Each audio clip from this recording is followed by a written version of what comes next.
Assalamualaikum warahmatullahi wabarakatuh. Waalaikumsalam. Alhamdulillahirabbil alamin. Wassalatu wassalamu ala asrofil anbiya wal mursalin sayyidina Muhammadin wa ala alihi washabihi ajmain. Kalau lihat dari wajah-wajah yang ada, tinggal beberapa yang masih familiar, yang baru-baru banyak. Termasuk ada yang baru tadi ngobrol di belakang. Pas saya meninggalkan Palembang, beliau masih unyu-unyu. Jadi yang akan kita bincangkan hari ini adalah tentang sesuatu yang ini mohon maaf, Muslim semua. Ya, disebut karena kalau nggak ditanya nanti khawatir agak berbeda karena berarti masih dalam kapasitas yang bisa berbicara bebas. Baik, tadi disebutkan saya terakhir di Telkom tahun 2020. Jadi per 1 Januari 2021 sudah jadi di luar Telkom dan saya berkiprah dari Gedung Merah Putih yang ada di Japati, kemudian Gedung Merah Putih yang ada di Gatot Subroto, pindah ke Gedung Merah Putih yang ada di Jalan Rasuna Said. Tahu yang Rasuna Said? Kamu sering ada kurang gini-gini ya. Nah, selama kurang lebih 3 tahun saya di situ dan per 1 Januari 2025 ini saya mengundurkan diri karena apa? Saya punya tekad pada diri saya sendiri, kalau anak saya sudah bekerja semua, saya harus tidak bekerja. Nah, jadi kemudian pekerjaan saya saat ini sebagai ahli pembangun integritas, konon kabarnya begitu, tersertifikasi di KPK, kemudian saya juga sebagai asesor bidang kompetensi ahli pembangun integritas. Di antaranya salah satu yang kemarin saya sempat loloskan Gubernur DKI yang kemarin Pak Teguh gitu ya, sampai beliau begitu gini Bu, kalau jadi asesor itu seneng begitu datang dan coba Bapak ceritakan apa yang Bapak lakukan ketika seseorang membawa amplop untuk memberikan kemudahan terhadap apa yang harus Bapak putuskan. Kaget gitu, gak ada semua yang gak kaget ketika ditanya gitu, karena di Indonesia itu semua pejabat pernah menerima amplop. Dan ketika nama saya ditulis sebagai asesornya siapa, namanya Om Suryaman dari Telkom, belum apa-apa udah kemeringat. Karena tahu Telkom sampai dengan saat saya waktu di situ belum ada satupun yang masuk penjara Sukamiskin. Tapi sekarang jadi ada. Nggak bisa baca. Sekarang jadi ada. Jadi adik-adik siap-siap ya. Kemudian saya pembicara di bidang integritas. Nah, hari ini mungkin lebih ke arah pembicara di bidang seminar integritas. Kenapa disebut integritas? Ada 3 ayat, dari ayat pertama dari surat Asy-Syaff ya, ayat surat ke-61 ayat 1 sampai ayat ke-3. Nanti silakan dibaca kalau nggak percaya. Karena sekarang itu musim anak muda tuh nggak percaya. Apalagi kalau yang ngomongnya gini ganteng gitu ya, nggak percaya bisa ayat gitu kan. Biasanya kan pakai kupu, pakai ini gitu ya. Jadi di ayat itu disebutkan bahwa Yang Maha Kuasa itu menyebutkan dengan menyebut namanya sebagai yang suci, dengan kemahasuciannya. Nah, kemudian disebutkan bahwa ada kecenderungan manusia itu mengatakan sesuatu yang tidak dia lakukan. Kira-kira Bu, ada nggak sekarang orang yang mengatakan sesuatu tapi tidak dilakukan? Ada. Apa buktinya? Kalau itu ada harus ada buktinya Bu. Apa buktinya? Nah, nggak usah disebut namanya biar nggak dosa. Tapi buktinya itu adalah COD. Tahu COD? Dan dari kirim-kirim nggak? Nah, apa COD itu? Hah? COD apa? COD apa? Kalau yang benar saya kasih buku. COD apa? Disaster itu. COD apa? Oh, ini kalau teknologi lain. COD apa Bu? Taunya belanja nih Pak. Apa ini belanja apa COD? Biasa delivery. Ada? Terus? Ya, ayo. Apa COD? Oh, sama. Ini kelihatannya dididiknya jadi sama nih, aneh ini di zaman modern jadi Bapak betul. Apa Pak? Tuh, yang bener mah itu yang saya maksud. Hah? Ntar, Bu. Saya kemudian bawa kalau ada sesuatu yang menggembirakan tuh saya selalu. Mau yang mana Pak? Oh, yang di Pak. Rupanya beliau sudah tobat.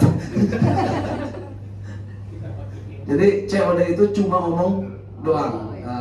Saya ini beliau ngajinya tafsir gitu. Jadi kalau sebut As-Saffat ayat 1 sampai 3 yaitu COD. Kabur maqtan indallah, katanya kemurkaan Allah itu kepada orang yang cuma ngomong doang. Mudah-mudahan hari ini saya tidak cuma ngomong doang, tapi ada yang bisa diberikan dan ada yang juga bisa yang saya bawa. Ya Bu ya. Jadi kemudian saya pemandu ibadah haji dan umroh dan wisata religi. Jadi kalau IT nanti mau berangkat sebulan di Tanah Suci dengan biaya 30 juta, ayo bareng saya. Dan tahun ini insya Allah saya akan di sana 33 hari. Ya, meninggalkan anak cucu. Bayangkan cucu 33 hari ditinggalkan. Wah, nanti enggak kenal lagi sama yayangnya. Udah pakai gamis gitu ya. Nah, kemudian berikut saya ini, ini kalau tadi cerita, saya pendiri dan pengasuh Saung Tahfidz Al-Quran Sukamiskin. Alhamdulillah sampai dengan hari ini kita punya 2 cabang, satu di Sukamiskin, satu di Cileunyi. Siapa tahu di antara yang di sini ada yang punya lahan kosong, rumah kosong, mau kita manfaatkan, ayo sama-sama. Mumpung masih hidup, karena yang sudah tidak hidup tidak mampu bermanfaat lagi. Kemudian, ini saya juga senang wirausaha ternak lebah madu. Ini salah satunya, itu untuk hadiah kedua saya bawa nih ya. Nah, siapa yang bisa dijawab? Ternak lebah madu. Madunya madu beneran, Bu. Yang kalau dekatkan dengan yang tua sudah ribut itu. Asli itu, Pak. Oh, kayak pengalaman dah aja. Berarti pernah ya mempertemukan yang tua dengan yang muda? Aduh. Catat, Bu, nanti urusannya dengan industrial relation. Karena saya itu kerjaannya di Telkom lebih banyak mendamaikan orang daripada kutak-kutik di depan alat atau di depan teknologi. Dan berikutnya adalah konsultan dan motivator parenting dan pernikahan. Ini akibat ditempatkan oleh Telkom di tempat yang sangat menyenangkan. Sebetulnya menyenangkan apa, Bu? Pak ini tolong ada surat pengaduan. Begitu dibaca, Ibu Anu, istri dari Bapak Anu, melaporkan tentang suaminya. Duh, kok suaminya dilaporkan? Kan aneh, Bu ya?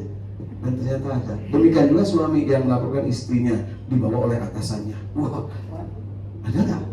Di IT ada nggak? Kalau nggak ada nanti saya terangkan.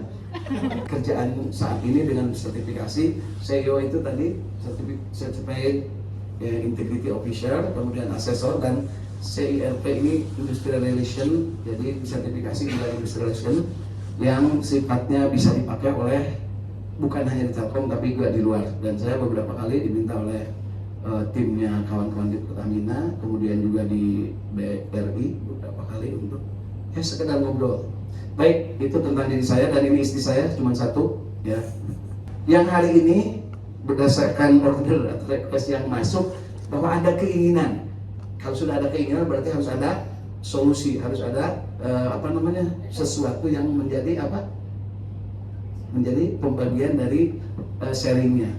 Katanya kita itu ingin mempunyai jiwa atau mental yang kuat, yang kokoh untuk menghadapi perubahan.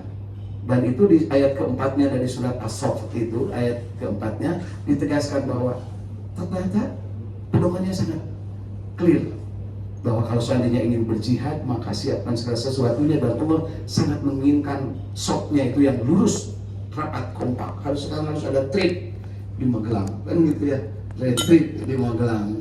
Ternyata pas mau retreat ada yang ditangkap, tidak kompak, tidak mau datang. Nah, itulah ya. Dan ketika berbicara tentang Muslim kafah, Muslim yang paripurna menghadapi perubahan, ternyata hanya satu kata aja. Kalau dia mampu menjadikan Al-Quran sebagai pijakan, dan dia mampu mengamalkannya, kemudian mampu menikmatinya, dan mampu menyebarluaskannya, maka pada saat itulah dia sudah kafah. Yang jadi pertanyaannya, apakah kita sudah seperti itu?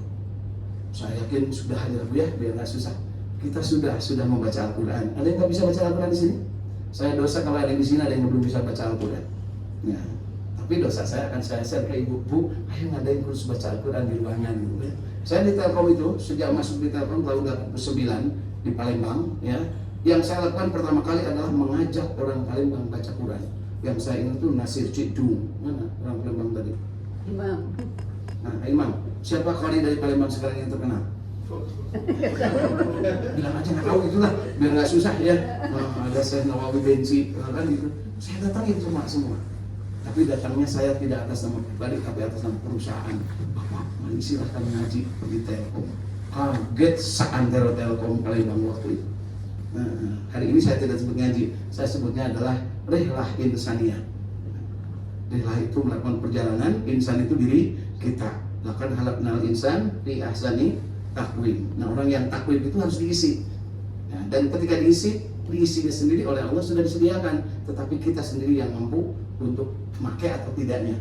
Fa'alhamaha fujuraha wa taqwaha. Kira-kira ketika diberikan oleh Allah dua modal, fujur dan takwa, yang mana yang sering dipakai?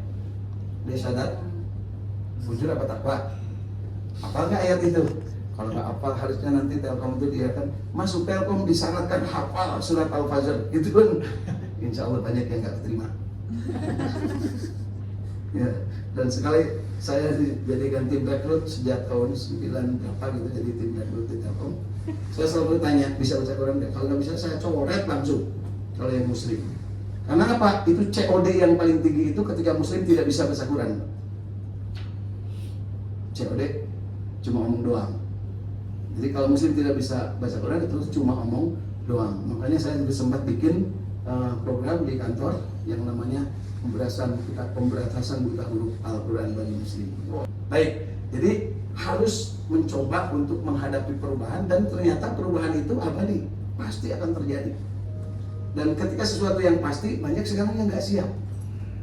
Jelas-jelas perubahan itu pasti, tapi nggak siap. Kemudian apa yang harus dilakukan? Karena ternyata dari sekian banyak yang kita lakukan itu yang sebenarnya harus dilakukan hanya satu, yaitu mencapai takwa. Jadi kalau ayatnya tadi fa'alhamaha fujuraha wa taqwaha, ya, itu menandakan bahwa kita itu dikasih dua pilihan, dan pilihan itu merdeka, tidak ada yang bisa mengintimidasi. Jadi bebas, sebebas-bebasnya, mulai dari bangun tidur sampai dengan tidur kembali. Tetapi dalam sisi kebebasan itu, namanya manusia itu tetap pilihnya tuh fujur, tetap pilihnya itu yang enggak takwa. Dan kalau dilihat dari sejarah peradaban, gak pernah nyampe lebih dari sepertiga manusia di bumi ini yang takwa dalam satu zaman. Kalau nggak percaya, tes saat ini, berapa penduduk bumi, berapa yang muslim? Nggak nyampe sepertiganya. Ya, kalau salah tolong dikoreksi ya, karena saya juga nggak lihat datanya. Cuman itu janji Allah, nggak mungkin lebih dari sepertiganya. Kenapa? Janji Allahnya di mana? Nah, saya mau nanya untuk buku kedua, ada yang bisa jawab nggak? Janji Allah bahwa hanya sepertiga yang akan menjadi muslim yang paripurna. Baik, apa yang dibaca tadi? Al-Fatihah. Ayat ke-7 apa bunyinya? Di ayat terakhir itu ditegaskan bahwa manusia itu akan ada 3 kelompok. Asyiratul mustaqim, ya. Kemudian maghdub dan dhalin. Asyiratul mustaqim siapa? Kita gitu, jangan susah-susah kita. Karena yang akan masuk surga hanya asyiratul mustaqim, alladzina an'amta alaihim, orang yang nikmat dan dinikmatkan Allah. Ya.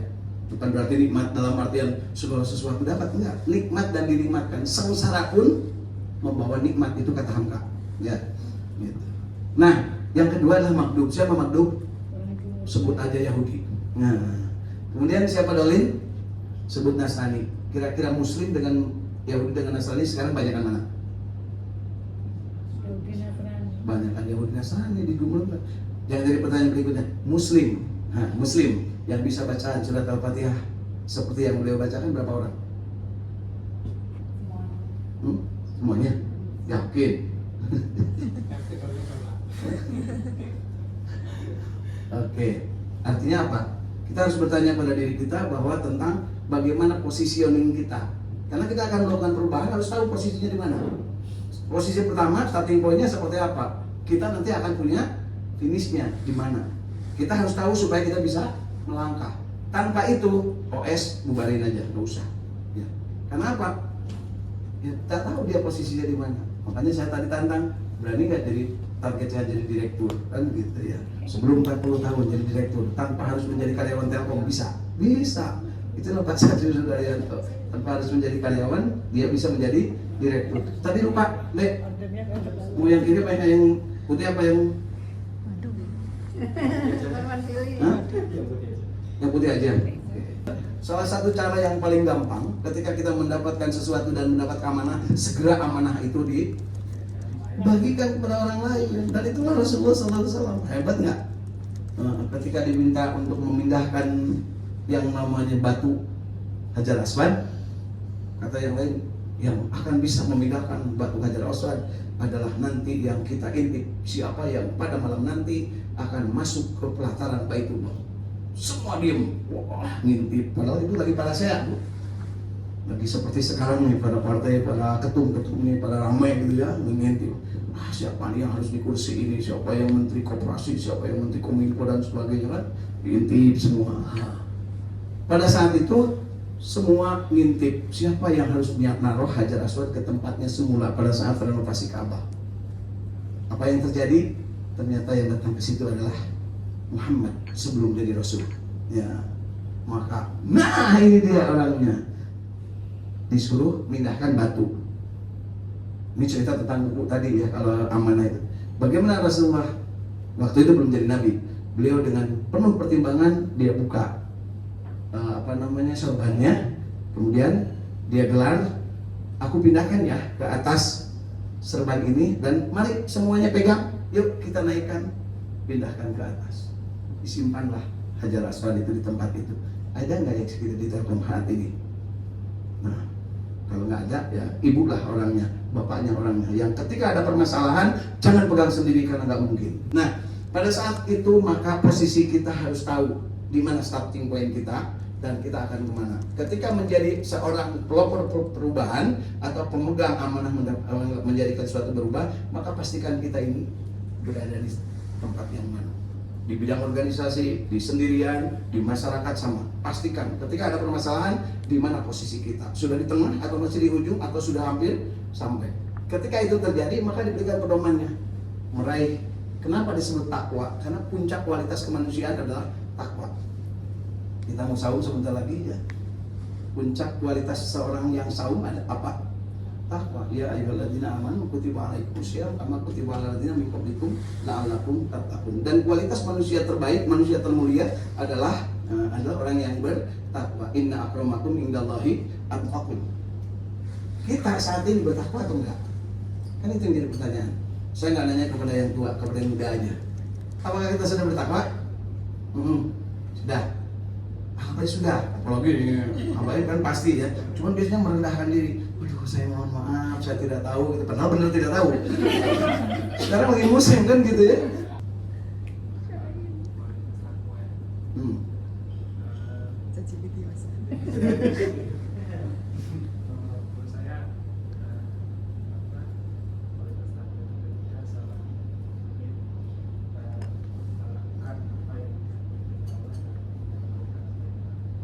Ya, melakukan apa yang diperintahkan dan menghindari apa yang dilarang. Amar ma'ruf nahi mungkar. Ciri takwa itu cuma 5. Amar ma'ruf nahi mungkar, tazkiyatun nafs, basyiran nadhiran. Enggak cukup 5 aja. Pasti benar itu 100 kalau yang nyalahin berhadapan dengan saya. Itu kan. Ya, dan itulah fungsi Al-Qur'an. Dan itulah tugas Nabi Muhammad SAW dan itulah tugas kita. Jadi tugas kita itu amar ma'ruf nahi mungkar, biarpun IT kayak apapun dicolong, kalau kita tahu bahwa itu salah, kodenya tidak benar, dilakukan dengan cara yang tidak hak, maka nahi mungkar. Katakan kebenaran meskipun pahit. Dan saya paling sering. Ya, mulai saya akrab dengan para direktur, udah pensiun karena saya sering langsung ke ruangannya. Direktur ini salah mengucapkan sesuatu atau saya menyampaikan, Pak mohon maaf. Tadi saya bapak mengatakan begini, benar nggak? Menurut saya salah Pak. Harusnya tidak melakukan itu. Kenapa? Aturannya tidak sesuai. Loh, kamu tahu? Saya kan APP Industrial Relation harus meluruskan. Kalau enggak, bapak nanti biar berurusan dengan kepolisian dan kejaksaan. Mau selamat atau enggak? Oh kan enak gue ya. Kehidupan saya selalu menempatkan diri sebagai yang memberikan balansi. Yang 5 hal itu saya akan sampaikan dalam waktu singkat, 30 menit mudah-mudahan nyampe. Jadi amar ma'ruf nahi mungkar, tazkiyatun basyiran nadhiran. Basyiran itu selalu menggembirakan orang lain dan selalu memberikan wanti-wanti kepada orang lain ketika orang lain itu ada dalam keadaan bahaya. Mohon maaf ya, jangan sampai sharing password ya. Itu nadhiran, jangan sampai gitu ya. Bukan nahi. Kalau nahi itu pada diri sendiri dan dia tidak melakukannya, tapi kalau nadhir itu, hati-hati loh. Kalau ini maka akan begini. Jadi ketika kita ingin mencapai kualitas takwa, sederhananya saya sebut 5I aja lah, biar gampang. Anak-anak muda ini kan yang pertama ikhlas, yang kedua ittiba, yang ketiga islah, yang keempat istighfar, dan kelima istiqomah. Yang tadi dibaca surat terakhir, ayat terakhir dari surat Al-Fatihah itu adalah karakter dari manusia yang an'amta alaihim, yaitu yang istiqomah, yang mustaqim. Mustaqim itu orangnya karakternya istiqomah. Nah, bagaimana kita bisa memahami ini semua? Dari mulai ikhlas. Ikhlas itu hanya bertuhan Allah. Ma fi qalbi ghairullah. Kemudian ittiba itu mencontoh Rasulullah. Kita menunaikan ibadah apapun kalau tidak mencontoh Rasulullah tidak akan nyambung kepada Allah Subhanahu wa taala. Kalau pengen bukti, sekarang yang sedekah, yang share, yang melakukan charity, yang melakukan upaya sharing, bagi-bagi dan sebagainya banyak, tapi yang mencontoh Rasulullah hanya sedikit. Jangan kira orang-orang Yahudi dan Nasrani charity-nya tidak banyak, lebih banyak mereka. Dan kita termasuk yang menyumbang Yahudi dan Nasrani. Ada yang merokok di sini? Itulah penyumbang Yahudi dan Nasrani ke pabrik rokok. Ya, kan gitu. Akan apa? Saya tidak akan mohon maaf dengan tersinggung syukur, tidak tersinggung tidak. Gitulah kalau saya caranya gitu ya. Karena apa? Begitu sedot itu satu butir peluru Israel untuk membunuh orang Palestina. Gak percaya silakan lah lihat. Nah, alhamdulillah sekarang McD dan KFC udah mulai kendor ya. Pizza Hut udah mulai gulung tikar di tempat yang saya lihat berpertikan jalan ya. Artinya apa? Kita itu ketika ikhlas menambahkan diri kepada Allah, la ilaha illallah, jangan lupa Muhammadur Rasulullah. Tidak Muhammadur Rasulullah tidak akan nyambung. Dan itulah karakter Yahudi dan Nasrani, tidak mau Muhammad Rasulullah. Karena apa? Dia dari istri muda, bukan dari saudaranya sendiri. Jadi kalau mau nanya kenapa Nabi Muhammad tidak mau diakui oleh Yahudi dan Nasrani, karena dia bukan dari turunan Nabi Ishak, dia bukan turunan Nabi Yakub, dan Nabi Yakub adalah kakekku yang paling hebat, bisa berkelahi dengan malaikat, makanya disebutnya juga Israel, kan gitu Bu ya. Pernah nggak dengar? Ya, kalau saudara ngomong yang kalah siapa? Waktu kelahi sama malaikat? Oh, belum pernah dengar berarti ya. Jadi yang namanya Israel itu berkelahi dengan malaikat. Israel, siapa Israel? Nabi Yakub. Israel itu sekarang itu ngaco, itu ngakunya Nabi Yakub tapi kelakuan tidak seperti Nabi Yakub ya. Makanya sebenarnya Yahuda itu anak Nabi Yakub yang nyembungin Ucup. Ya Ucup, berarti kan Ucup, Nabi Yusuf maksudnya ya. Nabi Yusuf kan yang dibawain sama siapa? Eha. Ucup dan Eha kan? Nabi Yusuf dan Julaiha maksudnya. Ngomong atau Bu, terus ya marilah kita berpikir aneh-aneh sedikit gitu Bu ya sekarang. Karena pasti kalau ingin pensiun normal, pensiun dalam keadaan tersenyum, jangan berpikir yang serius gitu Bu ya. Karena apa? Presiden udah ada, wakilnya banyak, kemudian udah ada seterusnya. Kurang mau di dia lah. Nah, ketika kita bersahadat itu ikhlas dan ittiba harus dua-duanya, satu kesatuan. Mereka tidak akan masuk surga meskipun kata mereka Bapak di surga atau untuk siapa yang di surga, sorry lah ya, tidak akan masuk surga Yahudi dan Nasrani. Ini bukan ekstrim, yang bilang yang bikin gitu ya. Dan kita disuruh untuk taat kepada yang bikin. Wa ma khalaqtul jin wal insa illa liya'budun. Kalau tidak kepada Allah terus kepada siapa lagi? Iyyaka na'budu wa iyyaka nasta'in. Dan ketika memohon pertolongan cuma dua syaratnya, sabar dan sholat. Jadi nggak banyak Bu kalau mohon pertolonganku. Jadi gampang, wah nyari kumaha, nyari lamun kieu kumaha. Nggak usah. Kalau masalah sabar, ini belum selesai. Sambil belum selesai sholat, minta kepada Yang Maha Kuasa. At-tahiyatul mubarakatuh shalawatut thayyibatul lillah, selesai. Tapi kalau masih udah tahiyat, udah assalamualaikum belum selesai, berarti tadi tidak sholat. Maaf ya. Kan suka ada gitu. Tadi ada yang sholatnya sambil mikirin, tuh gimana ya? Itu berarti nggak sholat. Dan itu ya nggak sholat itu, maaf, neraka wailul lil musholin. Kira-kira kita kalau disuruh sholat yang wel atau sholat yang sahun? Sholat yang sahun apa sholat yang khosiun? Nah, yang khosiun itu yang sesuai dengan doa kita. Rabbana atina fid dunya hasanah wa fil akhirati hasanah wa qina adzabannar. Makanya kelilingnya itu hanya dari satu titik ke titik satu. Rukun Yamani sampai Hajar Aswad, nggak usah banyak-banyak. Tapi sebelumnya silahkan noroweco. Apa noroweco? Mas sudah bingung noroweco. Apa teh? Noroweco teh apa? Ngomongnya gak jelas. Ini sekarang lagi ngomong kabur aja lah, nggak usah keluar, nggak usah balik lagi. Itu wakil menteri ngomong gitu, lalu depan saya satu obek gitu. Kalau saya ikutkan sertifikasi di KPK, saya coret langsung itu. Iya benar. Bisa lolos itu. Kemudian berikutnya adalah setelahnya kita menyembahnya kepada Allah dan mencontoh Rasulullah, namanya ittiba' itu mencontoh. Bahasa kerennya mutaba'ah. Kalau bahasa Adi Hidayat mutaba'ah, berarti itu ya. Kemudian apa yang harus kita lakukan? Gak mungkin kita mendapat ridha Allah, gak mungkin kita menjadi umat Rasulullah kalau kita tidak islah dengan sesama. Ayatnya ya ayuhan nas taqu rabbakumul ladzi khalaqakum min nafsin wahidah wa khalaqa minha zawjaha wa bassa minhuma rijalan katsiran wa nisaa wattaqullaha alladzi tasaaluna bihi wal arham innallaha kana 'alaikum raqiba. Orang yang tidak ikhlas enggak mungkin dekat dengan Allah. Orang yang tidak islah enggak mungkin dekat dengan Allah. Islah ini silaturahim. Orang yang punya musuh, orang yang memelihara dalam dirinya kehel, sebel kepada orang lain, apalagi kepada mantan yang tidak jadi kawin gitu ya. Kan masih ada, katanya punya mantan kan? Mantan tiga. Suka inget nggak? Wah inget sambil BAB gitu kan, aku seorang diri kan gitu ya. Oh di pengakuan gitu. Jadi yang namanya Islam ini sebuah keharusan karena Allah menciptakan manusia itu dari satu, diciptakan satu lagi dan dari banyak laki dan perempuan. Dan ketika Islam ini dilanggar maka Nabi Lut dengan kaumnya ditenggelamkan, jadilah laut mati sekarang. Di mana disebut laut mati tidak akan ada satu ekor pun ubur-ubur yang ada di situ. Jadi kalau di laut mati menemukan bapak ibu ikan atau suike atau ikan hiu di laut mati, berarti akan kiamat. Karena di laut mati sampai dengan kiamat gak bakal ada yang bisa hidup. Termasuk bapak juga gak bakal mati di laut mati. Gak bisa berenang dari sini ke laut mati gini aja udah gak bakal mati.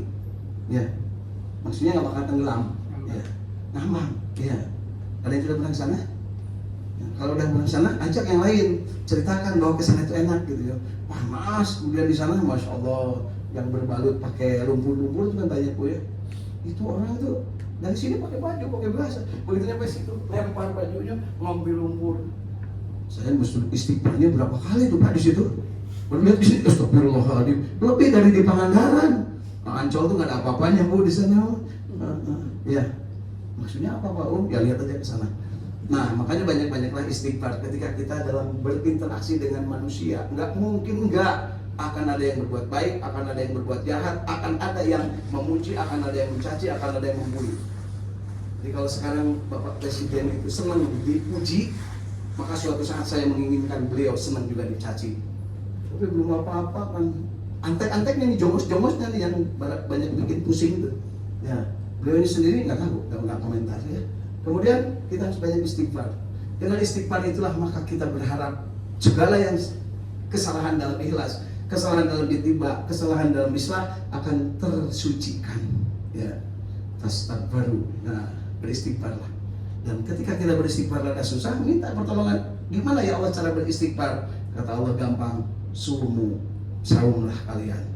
Karena orang yang saum itu adalah puncak dari istighfar. Puncak istighfar itu adalah saum.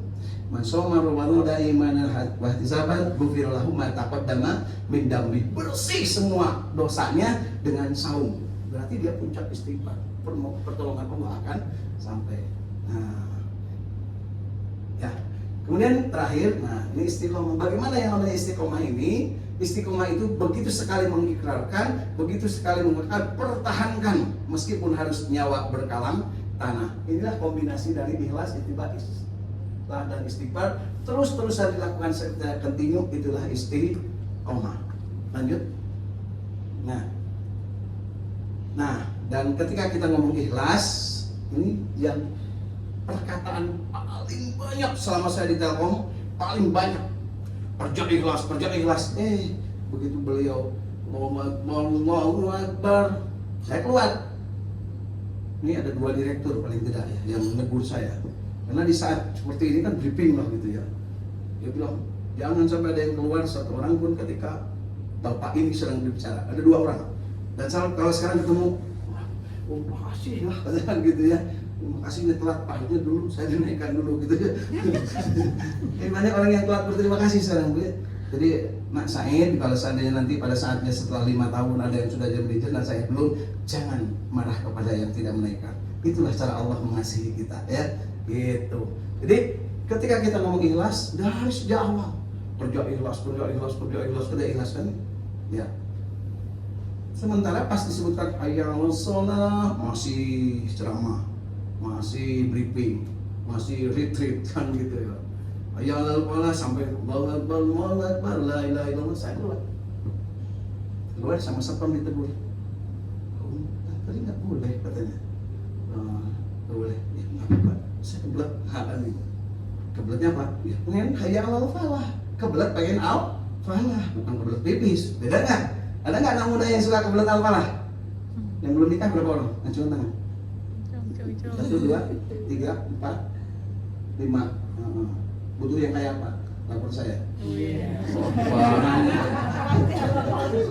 Mau karyawati Telkom banyak yang udah cariin gitu. Ada yang sampai, dan saya pernah menikahkan orang di usia 53 tahun. Saya nikahkan, ya atasan saya, ya ketawa ya. Pasangan itu, aku mana nggak mau nikah. Saya bilang, Bu, kalau seandainya hidup nggak mau nikah, ibu katanya syahadatnya Muhammadur Rasulullah. Muhammad itu kan punya. Iya, tapi kan itu beda lagi. Loh, berarti ibu syahadatnya nggak lempeng. Oh, kok gitu? Sebulan 2 bulan nggak nanya saya. Karena saya bilang syahadatnya nggak lempeng gitu ya. Karena keyakinan dia bukan, maaf Pak Om, saya belum ada yang cocok. Bukan gitu. Aku nggak bakal mau. Udah yang sama laki-laki sama kan gitu Bu ya. Yang tidak ada di sini, yang ada hanya di sini. Makanya sampai ada program spiritual capital management kan gitu ya. Dulu namanya prophetic intelligence. Ada yang prophetic leadership. Itu saya yang coba bikin kutak sela-sela ketika hayal al-falah, tapi kok orang tetap aja pidato, tetap aja tidak mau keluar. Padahal al-falah udah dipastikan bagi orang yang sholat. Gak mungkin mencapai kemenangan orang yang tidak pernah sholat. Gak mungkin mencapai kemenangan orang yang sholatnya tidak khusyuk. Gak mungkin orang mencapai kemenangan kalau dia tidak dalam keadaan yang benar-benar menjaga dan menegakkan sholatnya. Kenapa? As-sholatu imaduddin. Sholat itu tiang agama. Kalau tiangnya roboh, kira-kira masih ada payungnya kan? Gak ada. Jadi jangan kira kalau kita sudah berislam terus aman. Oh, tapi kalau sudah sholat, tapi sholatnya yang mana? Fawailul lil musallin, masuk ke dalam neraka padahal sholat. Jadi yang mana? Yang sholatnya al-falah. Qad aflahal mu'minun alladzina hum fi sholatihim khashi'un. Nah, itulah ikhlas. Dan ketika ikhlas, maka ma fi qalbi ghairullah. Kalau si Farel kan bilangnya berharap engkau mengerti, kan gitu. So, jelaskan Bu. Di hati ini hanya ada syukur aina suruh diadili. Ya. Kan waktu itu pidatonya nyanyinya begitu Bu. 1 tahun sebelum berakhir. Ya. Tapi saya yakin suatu saat akan diperhitungkan karena Allah tidak pernah tidur. Gusti Allah batan syarif. Ada orang Jawa Bu? Banyak Pak. Naon hartosna Bu? Naon hartina? Gusti Allah batan syarif apa artinya? Allah tidak tidur. Kenapa? Kata Allah, aku tidak pernah tidur, tapi aku contohkan kehidupan dalam kenyataan Nabi Muhammad SAW, dan itulah kekasihku, Habibana Rasulullah. Beliau secara contoh teladan, tirulah dia, maka kalau kamu tidak meniru dia berarti kamu menidurkan aku. Kan gitu kira-kira. Ini hadis qudsi Pak, nggak usah dibacakan, mungkin susahnya makna. Nah, intinya bahwa ma fi qalbi ghairullah, kosongkan hati, isi dengan hanya Allah. Itulah sampai didatangkan selama bertahun-tahun, dari tahun 2013 sampai dengan tahun 2020 di Japati selalu ada zikir. Tapi banyak yang kebablasan zikir karena dibayar 2.500 karyawan Telkom, pejabat BEM 1 sampai dengan BEM 3 wajib ikut bikin itu.